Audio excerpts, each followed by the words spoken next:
continue to pull wire. Again I say we, and my contractor's down there laughing, my brother. We took a wall out of here, moved this back, put closets in for the first bedroom, as well as a closet for shoes and coats and things like that by the front door. It's brought this area much bigger. It's brought a lot more space in here and opened up the front of the house, the cooking area, the dining area, and the living room. All right, as you can see here, we have turned the stairs around. They used to come down the hallway and go down pretty much into the wall in the basement here. And Roger, my brother here, who is also our contractor, heading down the stairs, never stops working. He has come up with the plan to turn these stairs around. We built a new, much heavier stairwell.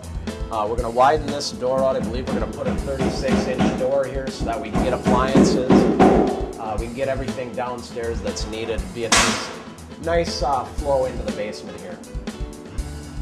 Well, we put in the attic ventilation because we didn't have any cross ventilation, which is basically, there's two types of roof decks. One is a cold roof deck, one is a hot roof deck.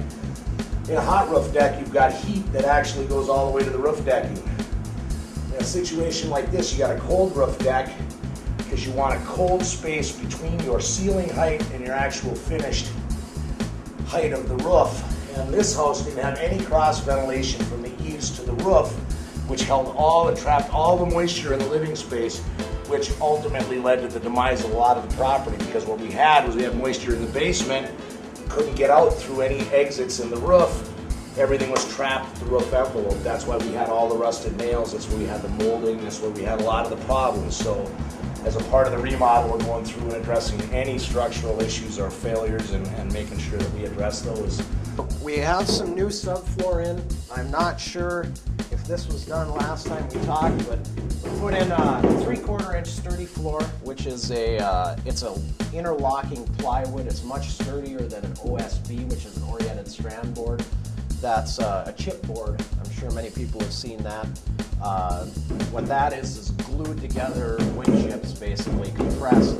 This is actually veneered wood in different layers, going different directions, so you have a lot more strength in a floor like this.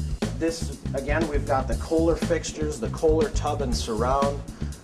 We've got a nice big bath here. Again, we've got the heating and exhaust fan above. As you can see, there's a liner in here. This is actually a liner to keep the tub from being scratched as we're going through construction here. Above, again, we have that heating exhaust fan and light, which is really going to be, it's going to be really nice to step out of. I wish I had this in my home, let's put it that way.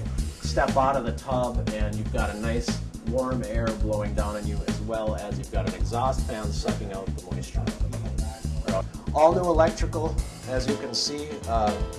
Our contractors put in a lot of thought into the placement of the electrical boxes, placement of switches, and really wanted to make it a nice congruent home so that everything flows really well. Thought about when you go to bed at night, where are you going to switch the light off, those types of things. When you come in the door, how are you going to flip the lights on? What lights are going to be controlled by what? And really put a lot of forethought into the home. Now what we're doing is installing all of our low voltage wiring, which is going to encompass your internet access, cable television, and telephone access. So what we're doing is putting in an individual box, which allows us to integrate all the wiring next to our electrical. So rather than having wiring running along the floorways, they'll actually be all into one box, allowing you to have multimedia access to everything in your home from one location.